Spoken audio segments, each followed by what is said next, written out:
Okay, so this first case is a 53-year-old male with shortness of breath, and I'll show the CT, and I'll let the Vassilios talk a little bit as well. And you can see in this case we have a fibrotic lung disease. It's basal predominant, but you'll notice there is subpleural sparing and nice traction bronchiectasis, and a lot of this cystic spaces, some of which one may call honeycombing. But striking basal predominance in this case. Let's see the coronal here. We see he sort of have a straight edge sign, not the pretty decent one there as well. And this patient underwent a biopsy, and it was a UIP pattern. I don't have the path report, but it was signed out as UIP, which we know can happen with this pattern. And in the setting of connective tissue disease, you can, that's just the expiratory. You can get that pattern where you have NSIP pattern on CT and you NSIP on biopsy. I'm sorry, UIP on biopsy. Although you have to also consider it could be a sampling error, and you can have coexistent pathology. So, Vassilios, did you want to talk about the implications of this? Yes. Hello to all. We were actually a bit of surprised that this patient came for a consultation in our ILD clinic, and he had a biopsy. Which I think in this case is not needed, because even if you have a UIP pathology, that doesn't change the treatment. So unless the information that comes from the biopsy is clinically meaningful in terms of management, of changing management, then it's okay to proceed with it. But in this case, I think that the patient was just put in an unnecessary procedure with all the subsequent risk. Also, another point that I think that it's worth mentioning is that in these cases, radiology actually trumps pathology. So the clinical value of the whole imaging pattern, which in this case is more in line with an NSIP pattern, is actually pointing to a non-IPF diagnosis. So it's one of these cases that, as a sampling error, as Professor Kaney mentioned, seeing the whole type of injury in the lung is actually more informative than just the tiny bit biopsy of the lung. Yes, absolutely. No, I don't know, but I don't know if I agree. I mean, we see a lot of cases that we think, well, first of all, did this patient have rheumatoid or no? Yes. Yes. Yes. Okay.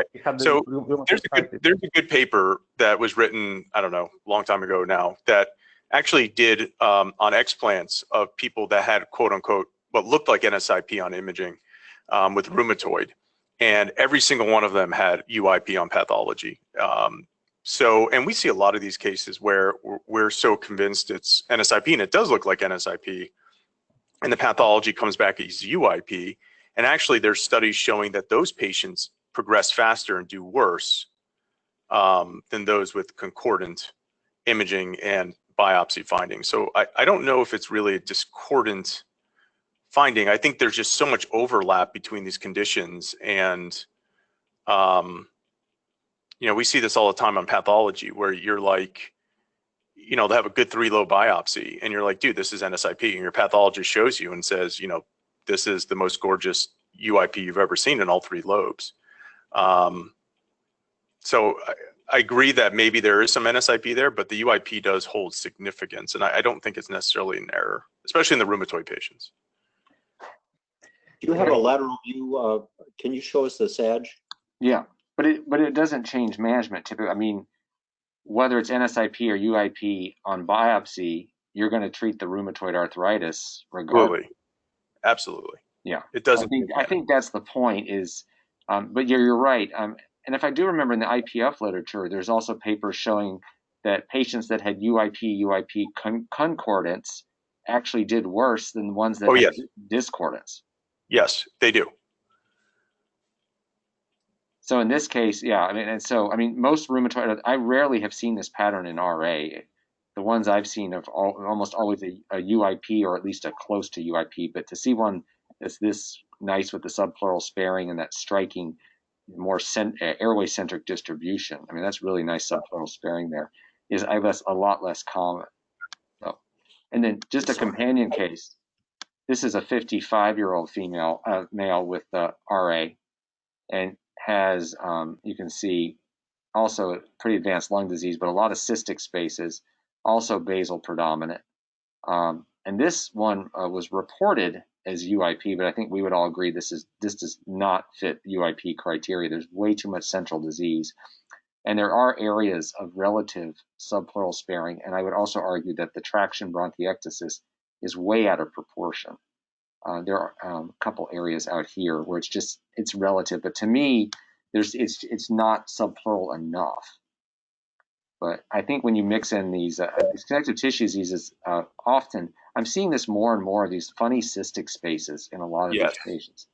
And I would love to have pathology on them to correlate. Yeah, but we never biopsy them because it's so easy with the expanded autoantibody panels now to find something that's abnormal. Is this person a smoker? I mean, yes, he was a smoker. Up there.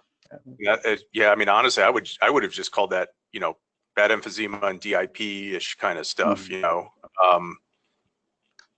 But we have there's no biopsy on it. That's a shame. Yeah, we have no biopsy on the last patient. There's no biopsy. Yeah. But I think it's also evident that maybe finding UIP is a late-stage phenomenon. So maybe it's also a lead time bias in these patients. I agree 100%. I agree 100% on that. We have so much lead time bias on these patients because it's like the renal function. It takes so much of the lung to be destroyed before you become symptomatic.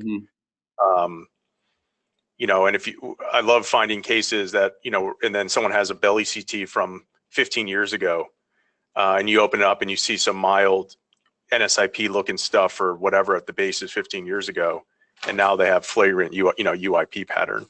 So I agree with that. Definitely a lot of lead time bias on these. And also, I don't know if you're facing this problem in the US, but because in Greece we don't have a dedicated thoracic radiologist, they easily write on the report honeycombing, and this equals in clinical practice to IPF. So I don't know if you have a similar problem in the US, but it's a problem in Greece. Yeah, it's a problem in the United States. It's also an issue, you know, with pathologists as well.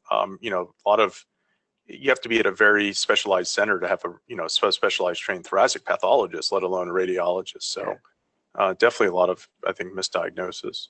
And even amongst experts, a lot of controversy. So yeah, yes, totally agree. All right, switching gears. So I'm glad Seth's on. This is an interesting case you got a little sample of earlier. So this is a 57-year-old female who had presented with some cardiac stuff, and I hope I grabbed the right. I may not have grabbed the right series, but anyway, they saw what looked like a mass or thrombus in the right ventricle, and so anyway, they were worried about a clot and a PE. And so they did a CT angio that I came across, and what she has is pericardial effusion, and then this really funny looking RV here. You got this large filling defect towards the apex there, kind of a thickened wall, and it obliterates the lumen quite a bit. And also you just see the left ventricle is not expanding very well there. So she had the only thing in her her troponins were off or whatever, but she had a very high eosinophil count in her peripheral blood count. And so the working diagnosis at this time was an eosinophilic myocarditis. And we got a cardiac MR, and I'm going to see if I can find the right sequences here. Well, here's just the SSFP, but you can see there's that adherent area in the RV there. And then let me show. Let's see what version recovery. Yeah, you can sort of see. You can see right there. There's that the filling defect there, and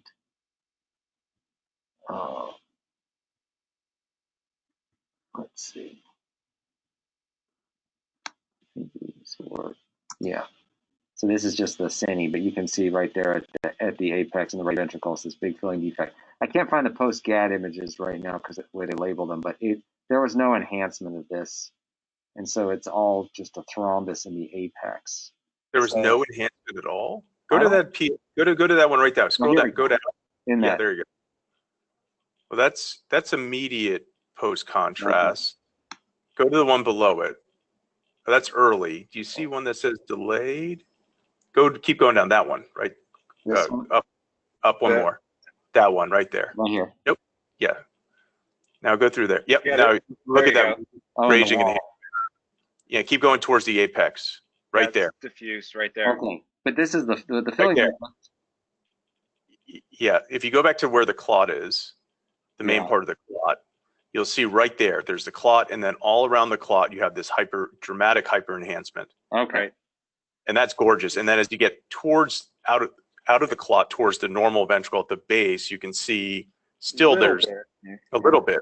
Right. But this is a beautiful case. That's really nice. It's really interesting. It's only the right ventricle.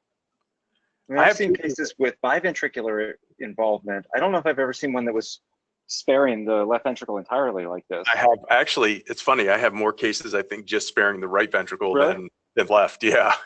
Wait, sparing the right ventricle? I'm sorry, just involving the right ventricle than the left. I have a lot of RV cases, and not, I think, 1 or 2 LV cases. So that's really nice how. Yeah, so they're not doing a biopsy of her. They're just treating her with high-dose steroids and sending her to the allergists. Did they ever tap that effusion or anything? I'm just curious. I've not seen an effusion associated with this before. I looked this morning. I didn't see anything that said they did, but I may have missed. It's very possible I missed it. Jeff, go back to the 4-chamber phase sensitive, the delayed, the PSIR, the one that was just, I think, the next series after that. Because I thought when you were scrolling through, there might have been a little hint of enhancement in the LV apex on the 4-chamber. This the one just above, or that one, yeah. This one here. No, that's not. No, but that'll show, the VLA will show it too. I thought maybe there was a little bit of left ventricular apical enhancement just on one image, but yeah, no, there's definitely there. Yeah, maybe. Yeah. I think that's real. You talking right here? Or right? Yeah, very, very tap. Yeah, very apex, a little tiny line. It probably is. But it's really cool because they can't even remove this thrombus now. Like, it's never going to go away because is it re-epithelialized? Yeah, so it literally on pathology, it's fascinating. You get these explants, and you wouldn't even, looking at the chamber, you wouldn't really realize there's thrombus. The whole thing, the myocardium or the endocardial border just grows over the thrombus, and it literally just becomes incorporated. Right, and so when I saw the CT without having benefit of the echo or the cardiac MR, because the cardiac hadn't been done, it looks like it's just thickening of the wall. Yeah, there's no convexity to it. It's all concave, and it goes all at the infundibulum. Yeah, it's really interesting how the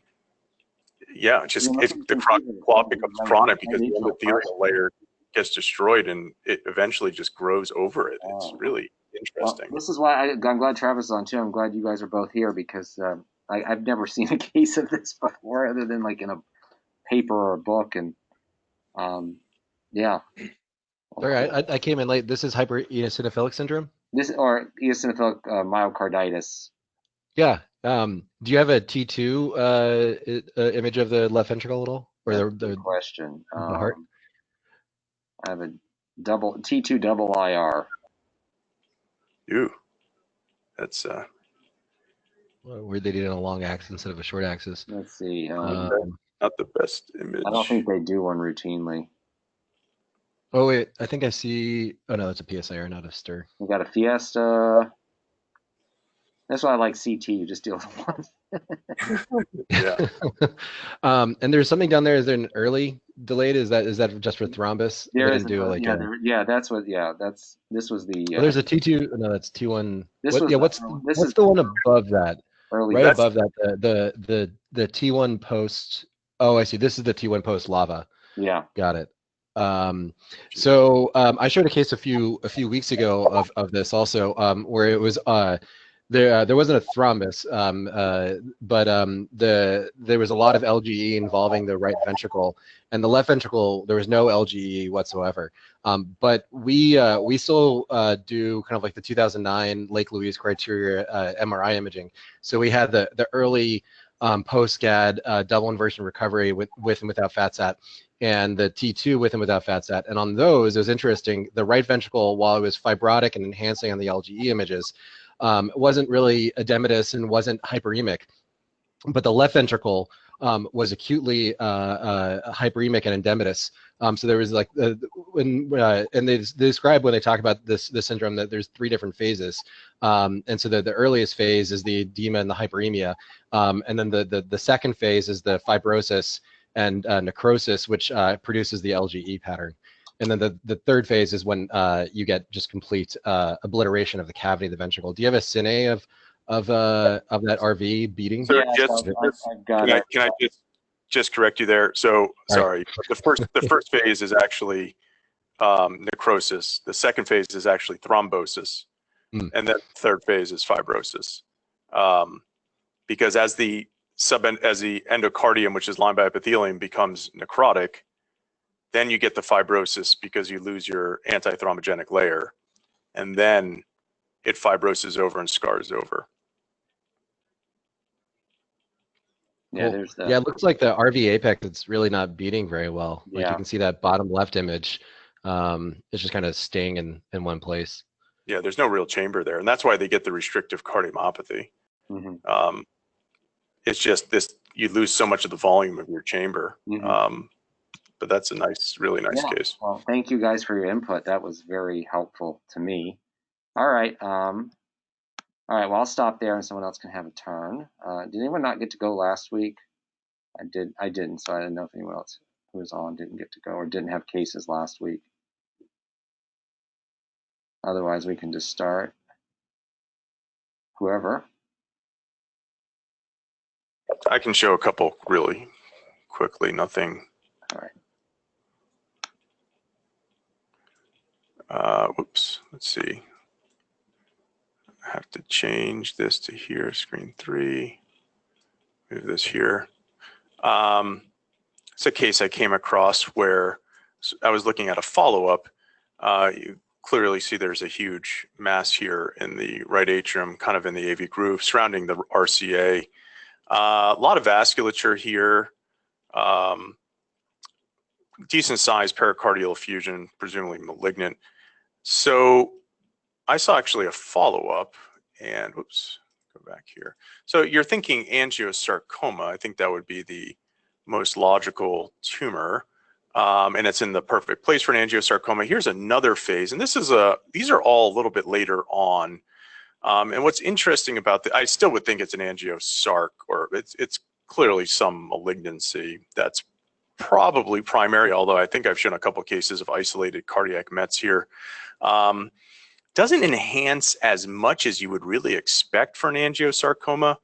On any of these studies, you can actually see another interesting thing, which kind of grows along the valve plane. So some tumors that do that, you might think of lymphoma. I've seen a couple lymphomas in this region that have fooled me out that are more hypodense. But again, these areas of vascularity are a little atypical. Here's a belly scan, and it really doesn't enhance like you would expect it. There is some enhancement, but nonetheless, it's presumably some sarcoma. But this was a spindle cell sarcoma. This was not an angiosarcoma.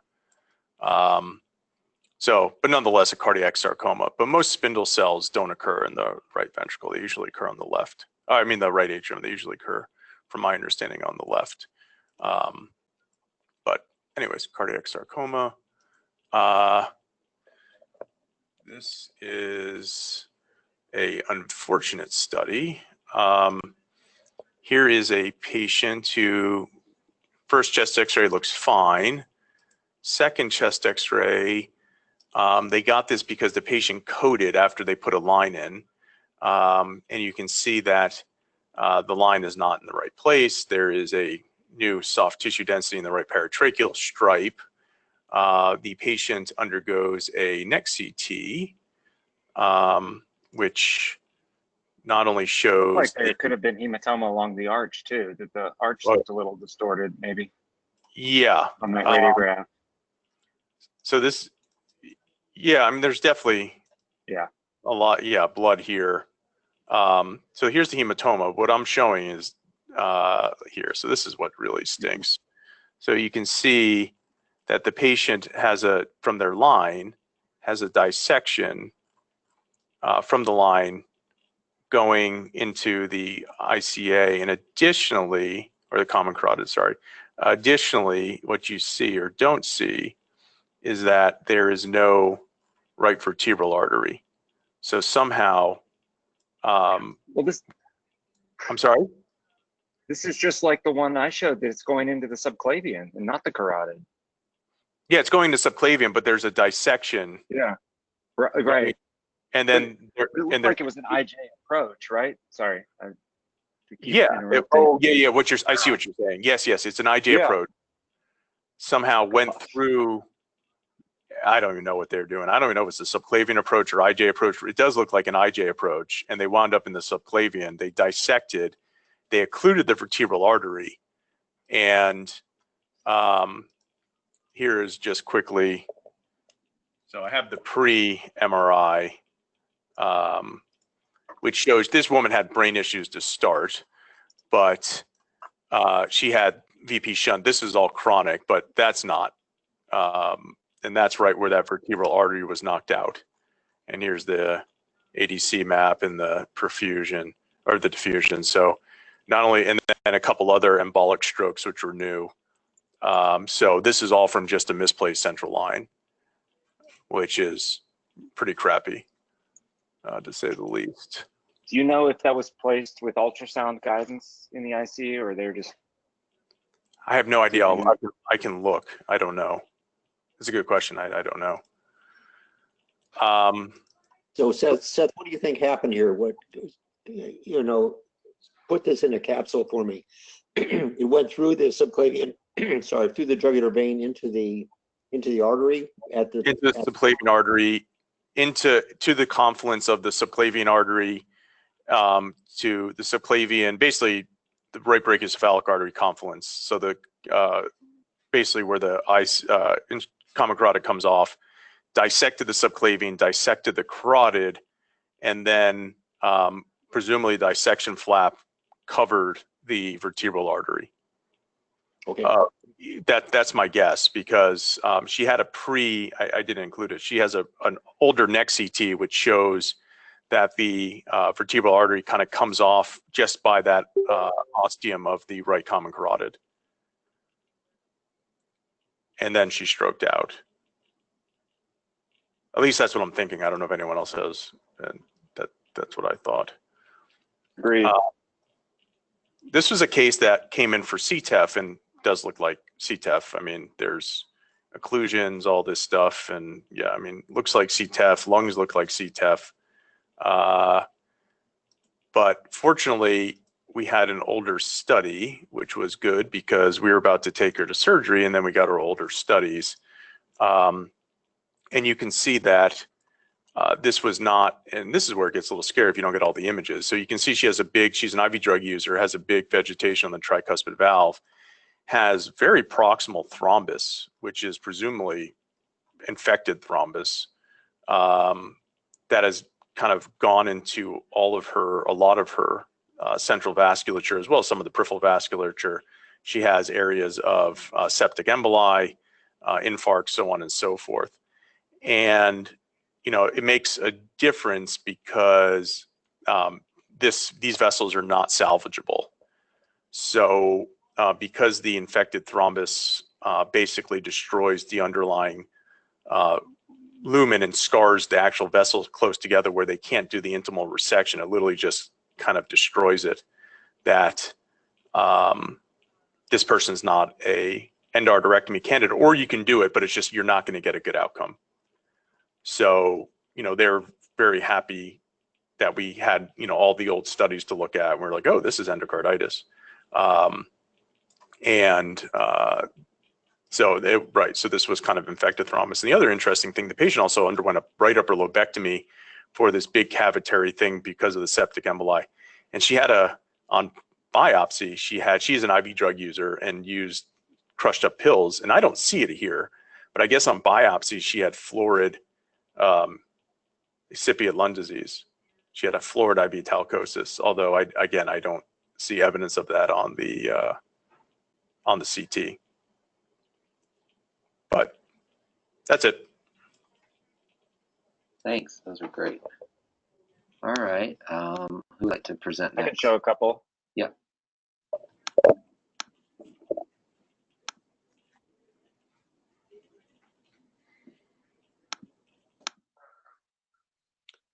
This is a good early year, July, August case. This is one was seen on call recently.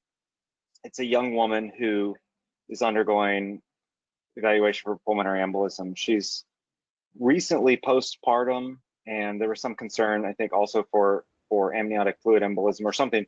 She basically crashed, and so they sent her to the scanner.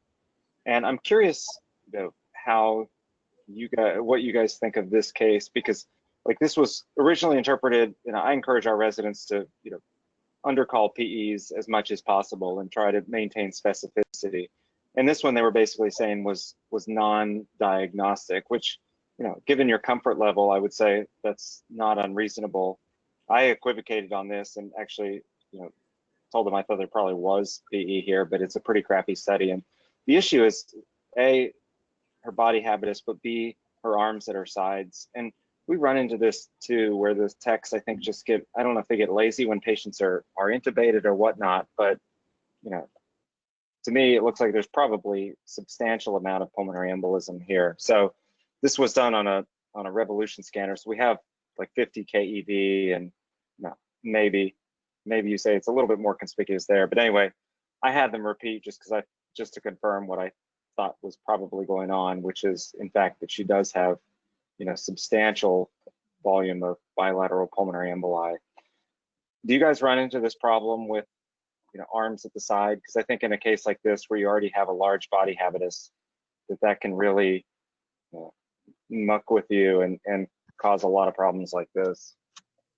So a couple things, Travis. With the first scan, also it looks like she had Valsalva. You had good arterial and systemic venous, so that didn't help things. Also, there's definitely some transient eruption. Yep. Yeah.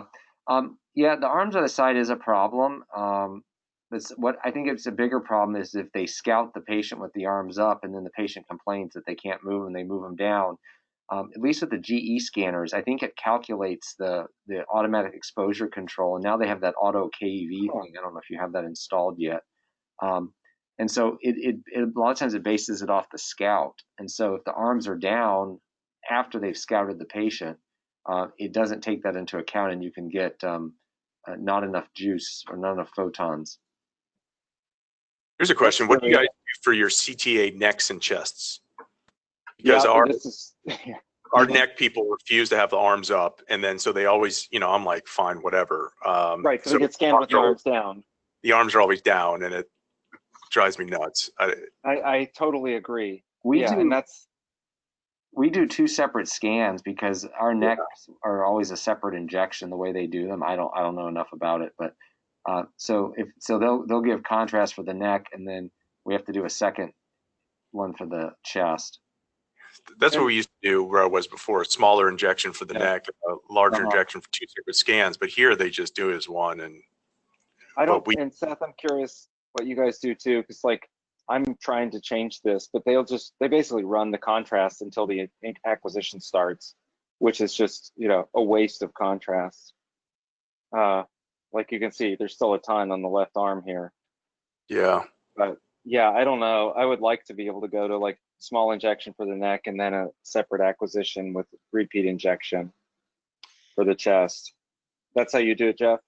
So we used to, we used to do that as well. Yeah, we do two separate acquisitions and two separate. So arms up for the chest and arms down for the neck, and two boluses. Travis, it looks to me as if there's potentially a lot of motion artifact here. Can you show a lung window so we can check the motion artifact? It's a little. Yep, there's some. Yeah. All right, David, this one's for you and for Howard. I think this is your realm. So this guy's 63, and you can see that he's got some stomach hanging out in his chest. So he's got a huge hernia, and the question is, where is this hernia? And you can see even some of his pancreas, some of his transverse colon are in his chest. And let's see, when we find the esophagus, you can see the esophagus is also up in the chest. And when you look at the diaphragm, and this is really cool look to the spleen right here, just random observation. But I wasn't sure what this was, but it looked like this is all going through the diaphragmatic hiatus. It looks like these are the crus, the crura. Yeah, I think so. Yeah. And this is all just through the diaphragmatic hiatus, and I'm happy to show you in a coronal I plane. struggle with these. I don't even know what to call them, because a lot of times they'll say that they're, like you said, they're hiatal, and then the surgeons say, oh no, it's not hiatal, it's it's right, yeah, right, exactly, something else. And I'm like, okay, I just assume I know they're right because they're going in there and fixing it, but I struggle with right. To complicate things, this guy had a history of bad trauma 30 years ago, and so I thought this was going to be a traumatic diaphragmatic hernia, even though I can't really see a separate defect from the hiatus. And so they go in there, they repair it. They're able to successfully reduce everything into the abdomen. And this is just a brief excerpt that it was actually, they're saying it was a traumatic hernia with like traumatic enlargement of the esophageal hiatus, which I've never seen. I'm curious everyone else's thoughts, because it's certainly bigger than your run-of-the-mill just hiatal hernia with just abdominal contents in the chest. So I'm curious if anyone else has more wisdom, because I struggle with this just like Seth was saying. On the sagittal view, it looked as if there was a diaphragmatic defect. So I think that's a very good thing. I've seen other cases like this that are probably traumatic enlargement of the hiatus, and things get distinct. You lose your usual anatomy, so something's just see here it looks as if the diaphragm is incomplete, and there's a bit of a mushrooming of the contents above the level of the diaphragm. So yeah, at this point it's incomplete, and that's pretty far lateral to be the hiatus. So I like the idea of there being some extension of the hiatus, basically ripping it out. Okay, so large. Yeah. I mean, yeah, whatever it was, it's definitely large. But yeah, so it was like it's a hernia that is, I guess, through the hiatus, but substantially enlarged the hiatus and tore diaphragm, around the crura, right? Yeah, got it. Yeah, love it. Something like that. So I struggle with these even diaphragmatic thinning versus a small tear. I still don't know how you differentiate. I still like. But yeah, you can see it's all right through here, and you can see. I think, David, this is kind of, as I scroll up and down on this oblique, you can see muscle around there. Yeah. But it's just, yeah. So I just thought this was. That's excellent. Thank you. An interesting one to show, and so in this too, right? Because when you have diaphragmatic defects, then you get retraction of the portion of the muscle here, but right. Yeah. But I mean, this is chronic. So yeah. That last thing is interesting. Some people call that the dangling diaphragm sign. Right. Where the thick muscle right next to the edge of disruption kind of curls and thickens. Yeah. And that's another reason why I thought this was probably, near the hiatus, but a separate hole. And it just turns out, I guess, that it was just traumatic enlargement of the esophageal hiatus. So. Very nice. Yeah. But you're right.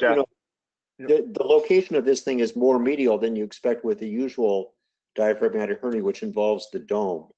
So the usual traumatic hernia involves the dome, and this is more medial. So this is that. I mean, if I had to choose between hiatal hernia and traumatic hernia, I would go with hiatal hernia. It turns out it's a combo. Yeah. The locus of this thing is mostly hiatal. There's the circle. that I can make of the whole thing. Yeah. So, okay. Excellent. Thank you. Thanks. All right. Howard or Peter or I've got 3 cases I can show there. okay.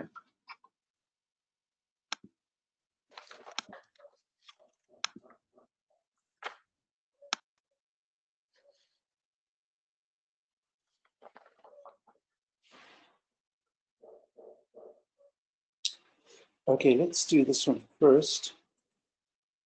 This one is seemingly straightforward, and in a way it is, but this is particularly relevant for trainees. So when we have a patient like this and we're talking about cancers, I think we all would agree that the first thing that should come to mind is a small cell cancer in a smoker.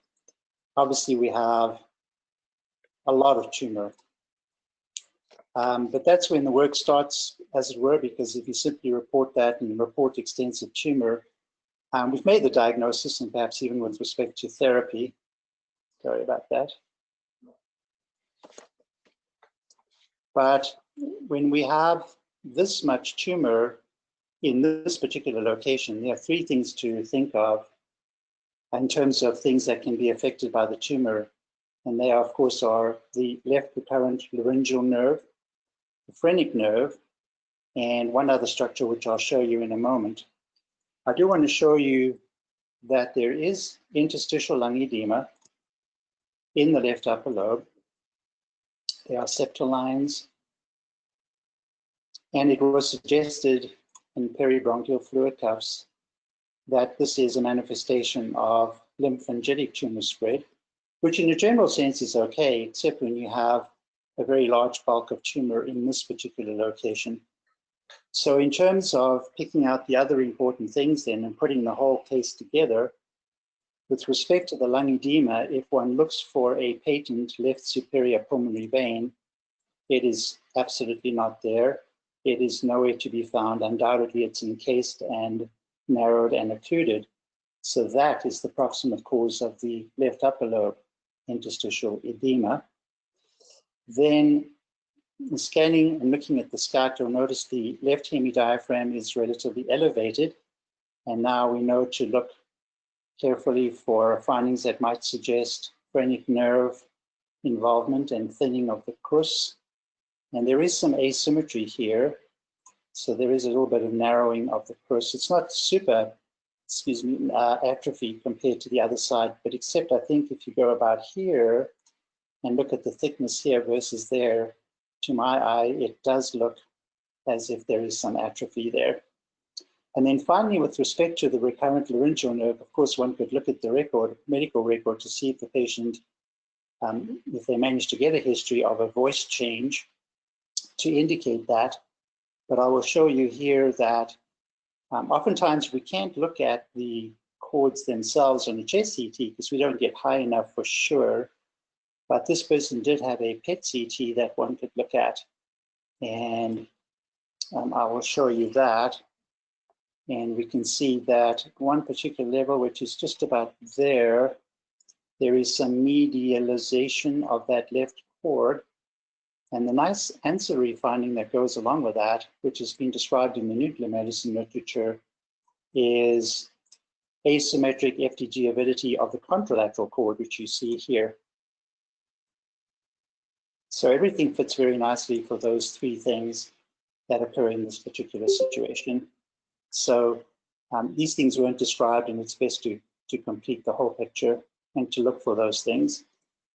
And Howard, that's a great, I really like that you showed that, because I've seen a lot of cases where people read lymphangitic carcinomatosis when it is just due to obstruction of a pulmonary vein from the tumor, and the people get staged quite differently. Or, well, actually, it depends. Usually it's pretty bad, so it doesn't really change too much, but it's, so that's a very nice example.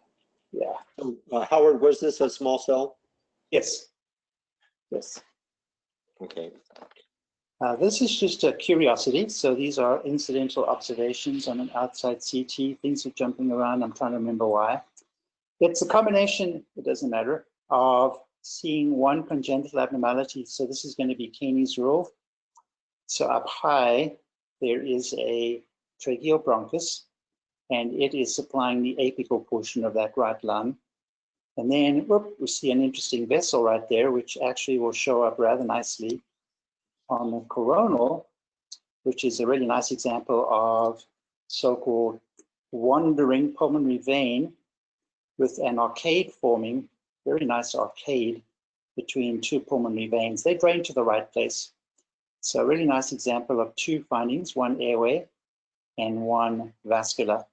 I don't think I've seen a case of a wandering pulmonary vein and airway abnormality, but like anything else, perhaps one's missed that and not really seen it. So Howard, I think that makes sense because they're both affecting the same lobe, and there's probably less than normal development of at least that apical portion of the right upper lobe because of the tracheal bronchus, and probably leads to the a normal course of the vein. Yeah. Is there a normal, well, is there a left or right upper pulmonary vein or right superior pulmonary vein on the axial, or is it almost all draining through that meandering vein? Let's see. Here's a good size right superior pulmonary vein, Travis. Which is probably draining the other segments, as Jeff was saying, and then that meandering vein is probably just the segment with the abnormal airway. There comes the one vein right there to it. Yeah, it looks like it drains the apical segment, which is where the tracheal bronchus goes. Yeah. That's cool. That's a great case. Yeah, it's a nice, interesting case for entertainment. Let's see what this one is again. Okay, so this is no mystery, but I just wanted to get your feel for this. Here is a person that is imaged in the oncology realm, and I can't remember the oncology condition, but it's not in the chest. And we have a person with a narrow AP diameter that you can see there. And some people will call this, irrespective of knowing whether the patient has any abnormal murmurs or not, straight back syndrome. Now, straight back syndrome is something in which patients have various abnormal heart sounds and maybe murmurs, some attributed to narrowing of the pulmonary artery outflow tract, for example, if it's a pulmonic sided murmur. I don't usually label people with just this as an imaging finding with the name syndrome, but just as a matter of curiosity, do you affix that label in the absence of knowing whether the patient has anything related to the heart that needs to be attributed to the straight back? I do. In the same way I would call pectus excavatum, regardless of whether there's any effect on the person's breathing or heart or murmurs or valve function and things like that. So I think, I think to me, it's okay to use that term if you're talking about a thoracic deformity, regardless of whether they have symptoms. So I don't know what else to call it. I mean, if you... Oh, David, I just say loss of the normal. What do you call this? The normal thoracic lordosis, kyphosis. Right. Because it's reversed here. I've never heard of that. Is it, I mean, it's clearly abnormal. Is it associated with respiratory issues or? Cardiac issues, sometimes murmurs, not necessarily bad things. But if you Google straight back syndrome, you can find case reports in the cardiology literature which they provide patients with this and various kinds of murmurs and things. Are they usually quite thin like this patient? I don't remember about the body habitus otherwise, but they certainly point out the loss of the kyphosis, the narrow AP diameter, and some people seem to make a big deal about the squashed right ventricular outflow tract, which this one isn't really, but I've seen pictures of ones that are smaller here than this patient. David, didn't you publish or weren't you co-author on an ACR case in point of straight back syndrome? Yes, that was many years ago. But the thing is, I've seen this. I remember it. Right, I've seen this in conjunction with pectus excavatum, and then the heart really takes a beating. It gets completely squeezed off into the left hemithorax because there's no AP diameter between the inset sternum and the inset thoracic spine, so they just combine. I think it's worth mentioning if there's a deformity, because Howard, a lot of times people don't hear the murmur until they think there's going to be a murmur. You know, I mean, murmurs are extremely user dependent. You know.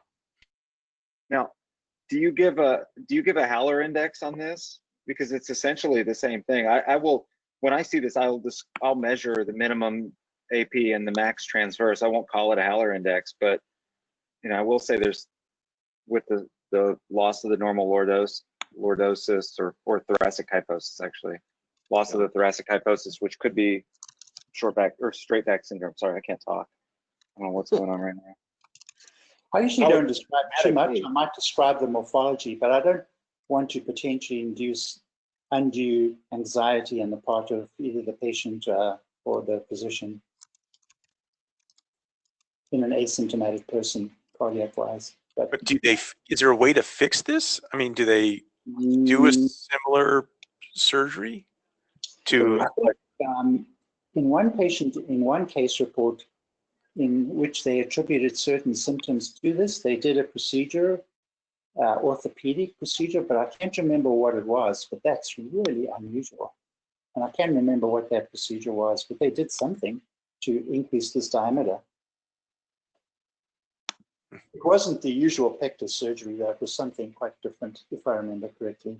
No, there is, Howard, there's a little bit of deformity of the sternum here. The sternum is tilted. Yes, it is. The way it is often in pectus.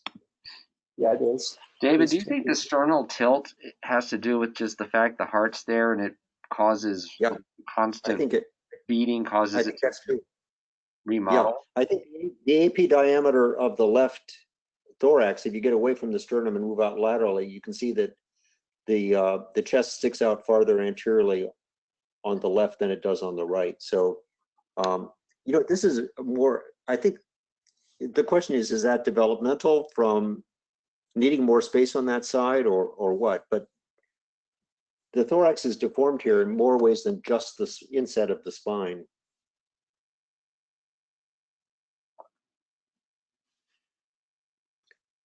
Yeah, that's a very, very striking case. I don't think I've ever seen such a dramatic example, Howard. So quite narrow, isn't it? Glad for this discussion.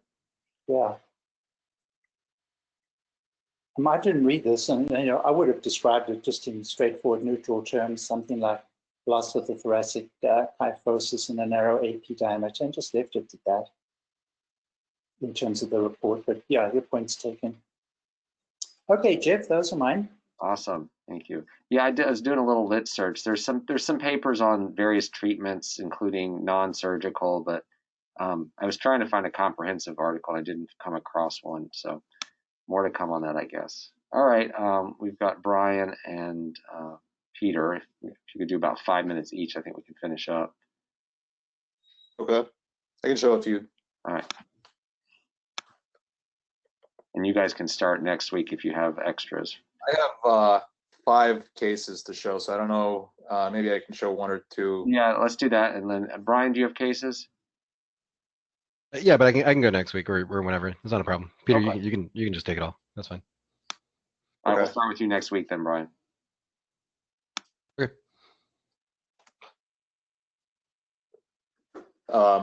Okay.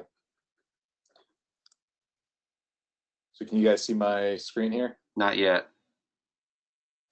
Oh, I didn't get the message to share my screen from you. Did you send me that, Jeff? I did, but I'll take it back and I'll resend it. Maybe I missed it. Yeah, sometimes if you dismiss it by accident or it hides, it's hard to find. Try now. Okay, I see it now. Okay. Yeah, all good. I will start with this one. This is kind of a strange case. It was shown to be by one of my colleagues.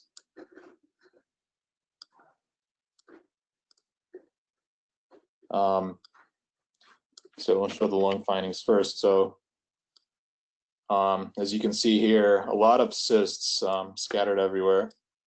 Some of them have this appearance like they are perivascular,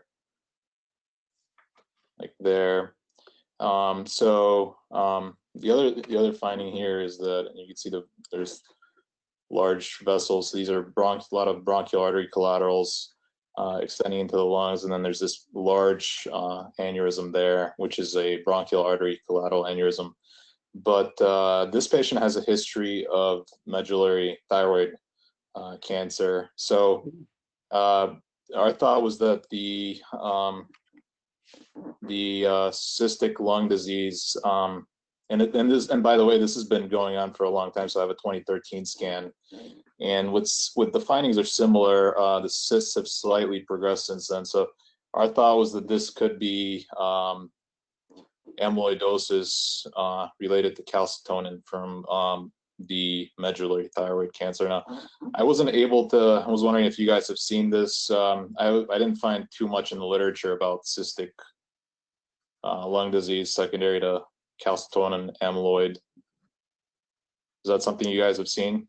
Yeah, Travis has shown 2 in the last decade or so. I think they were both cases from Travis. Yeah, and Howard, you found that paper that talked about it. Okay.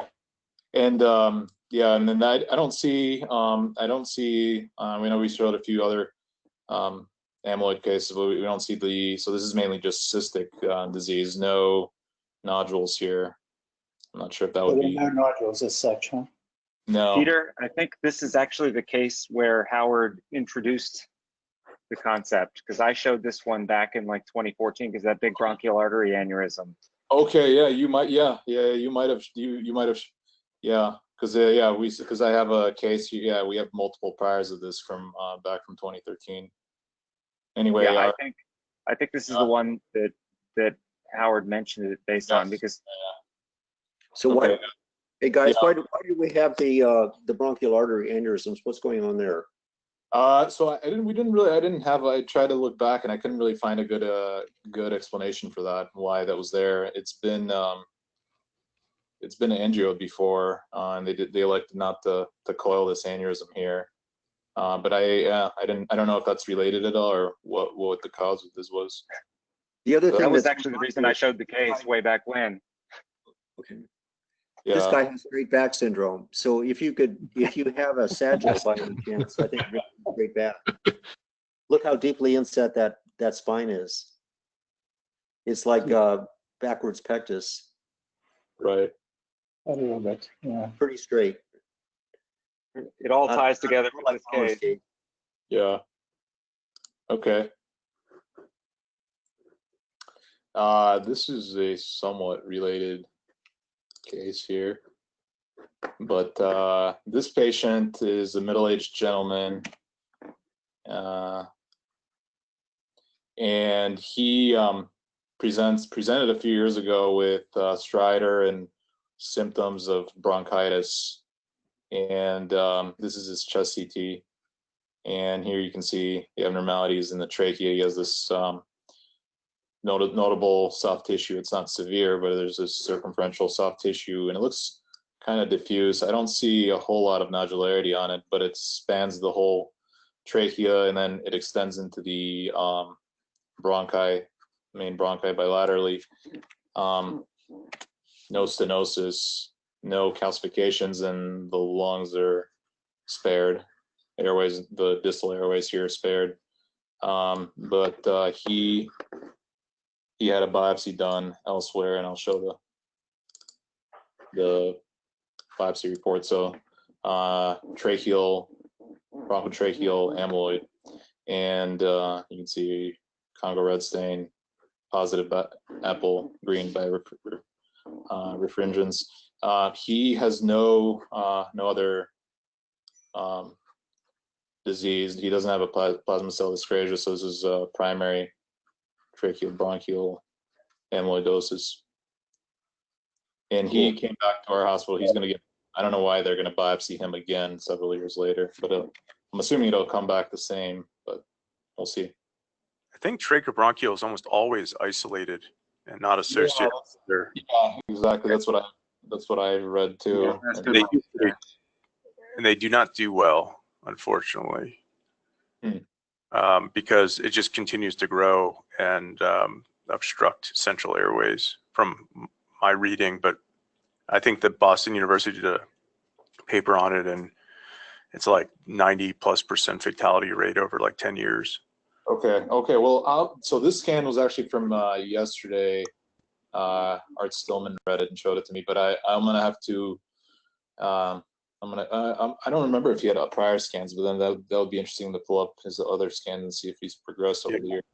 And again, that's from the BU paper, and again, I think they had 20 or 30 patients, but okay. I think it was bad news. Okay, yeah, this guy came from an outside, so yeah, now I remember. So we didn't have any, but we'll try to get his outside studies. Well, he did increase. Seth, we've treated a couple patients with radiation therapy for tracheobronchial amyloid, and it's been a long time, like over 10 years. Really? Oh, that's okay. That's I didn't even know there was a treatment for it. I mean, the BU people, they did like occasional resections of some of the stuff, but it always grew back. But yeah, no, I didn't realize they had radiation for that. The other two are quick. This one is just kind of a fun. This patient was just admitted. It was just CT I read from our county hospital ER case.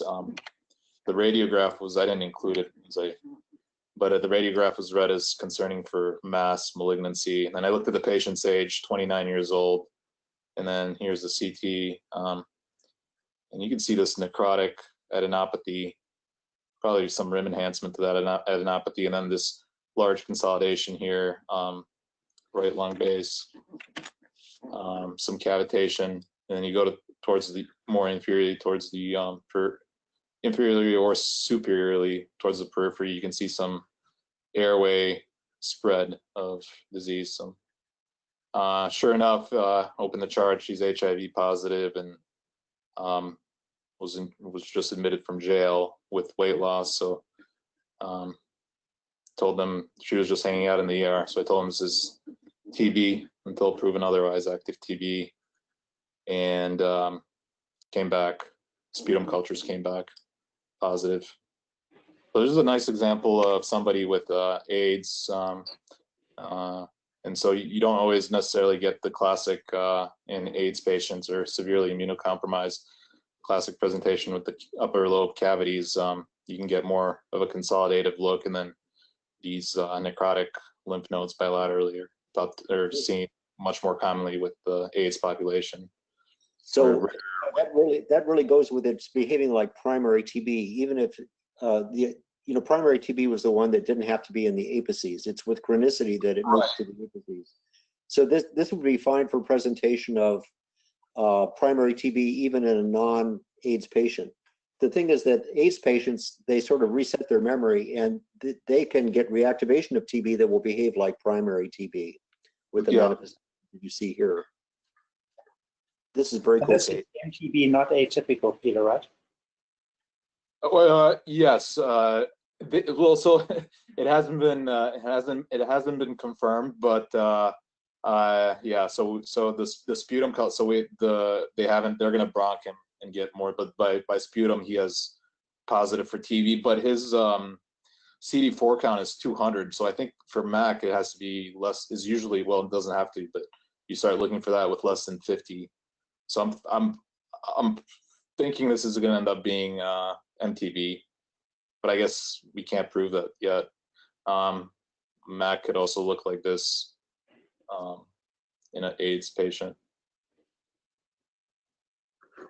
But they had all the risk factors for TB and the symptoms. And then I'll show the other one real quick. This one is also one so this is a vascular case, but the ascending aorta and the arch are fine. And then as you scroll down, you start seeing this narrowing of the descending thoracic aorta. And right in the mid descending, there's this abnormality there. And then distal to that, there's this fusiform dilatation. And you can see atherosclerotic disease as well. And then there's an infrarenal aneurysm also. So this patient had been followed for several years. I don't know, I guess maybe Travis will remember him too. But he So I saw prior reports that read this as a congenital, some kind of congenital coarctation. I've never seen a congenital coarctation there. So the other consideration was, could this be from prior trauma or transection? But there were no reports of trauma. And then there's no fractures or anything around there. So I wasn't sure about this. I've never seen a congenital coarct there. I was wondering if you guys had any thoughts. No. And, I've seen a lot of congenital vascular anomalies. I have not seen that before. I don't even know how to explain it because it's so distant. I mean, it's in the median thoracic aorta, right? I mean, it's not even. It has that look of a coarct, but it's not in the right place. And you can it's not anywhere near the ductus. I mean, I mean, I guess vasculitis. Yeah. I guess. I don't know. Yeah, and then but you can also see that he has significant gradient there, just based on his mammary arteries are large, and inferior epigastrics are also large, so it's collateralizing. Peter, how old is he? Middle-aged, but I don't recall. It's a lot of atherosclerosis for a middle-aged. I think this is probably a vasculitis. Okay. Yeah, but it doesn't seem like there's anything active anywhere else, and there's definitely atherosclerotic disease down here. I didn't see any thickening anywhere else, so this might be some old, that would make sense, I guess. Very strange. I have What about syphilis? Or is that only of the ascending aorta? What's that? What about syphilis? Oh, you know, it's worth doing the serology. Yeah. I have one more. Should I save it for next time? Squeeze it in. Yeah, save it because we're 5 after the hour. Okay. Well, that was a good one to end on. Great mystery. All right. Yeah. Thanks, everybody. Talk to you next week.